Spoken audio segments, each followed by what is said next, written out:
Kenny. I have taken very seriously reviewers and what they sent to us, and I assume, can we pass out Absolutely.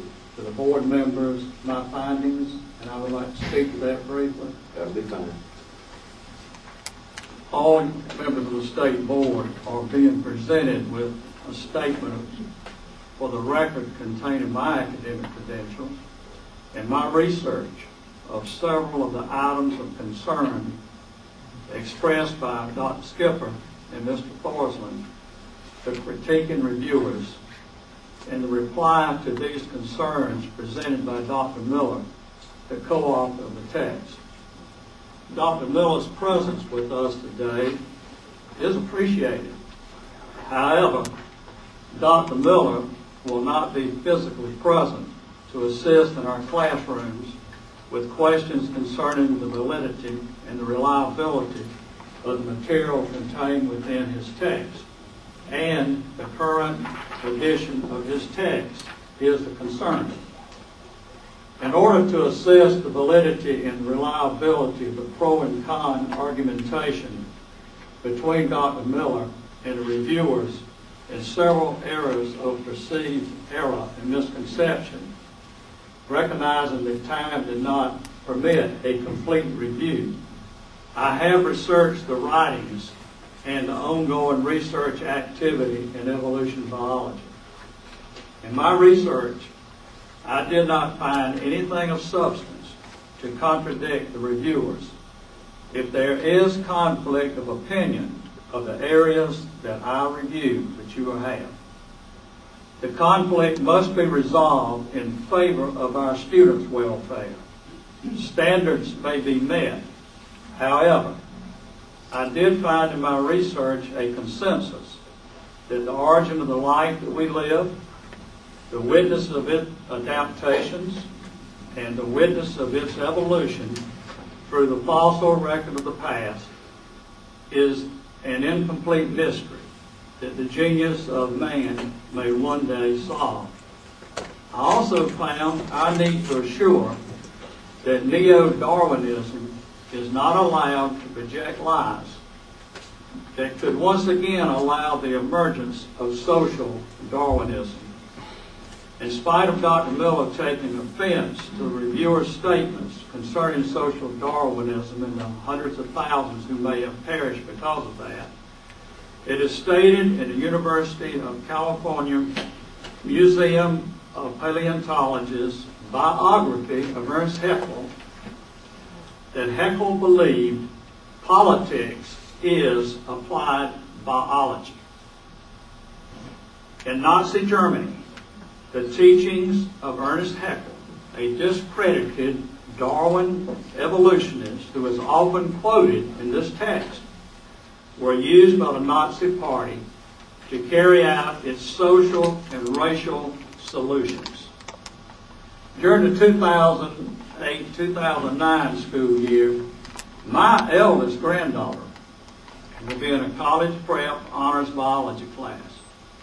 It is my desire for her and all other science students in our public schools to be taught that the study of any science-related topic is a search for the truth.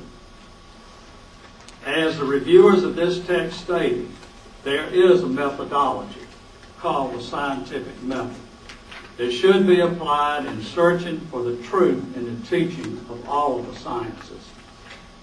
Each board member is requested to carefully weigh the impact that distorted science opinion presented as scientific truth and adopted text will have upon the youth for whom we have a tremendous responsibility.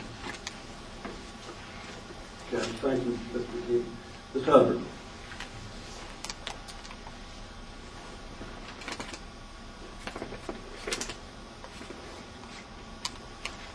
I'm going to say basically the same thing I said last month.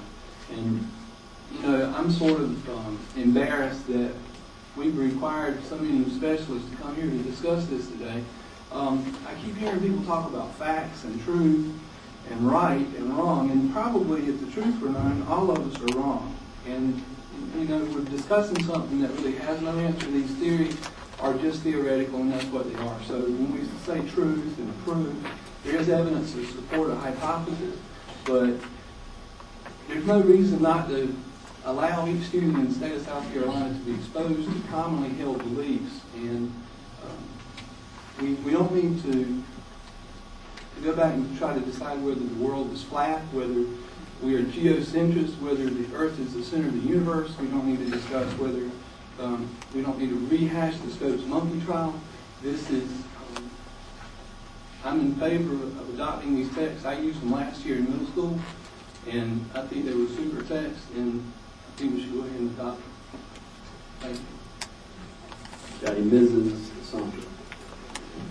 I guess I too am at the same point, and I certainly am extremely embarrassed that we took the time of people who had, as she said, 200 years of experience, and then slapped them in the face by rethinking it and rethinking it and rethinking it. I'd like to move forward, adopt the textbook, and bring some of this to an end. Okay. Yes, Mr. Dubois.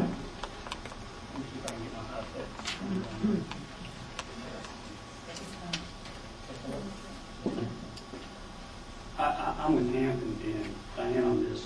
It's almost shameful to me that we spend so much time, questioning whether, evolution should be taught in 2008 in South Carolina schools. I really hope we're beyond that. And it's just an embarrassment considering how much progress we have made in the state so far. We keep talking about it's about kids and we're all about kids. I'd like to believe that, but this isn't about kids. I mean, this is science, and if you can't support teaching science to kids, I mean, something else is going on. If it was truly about kids, I think we would be having this discussion. We could go ahead and have the Miller book in the classroom and move ahead.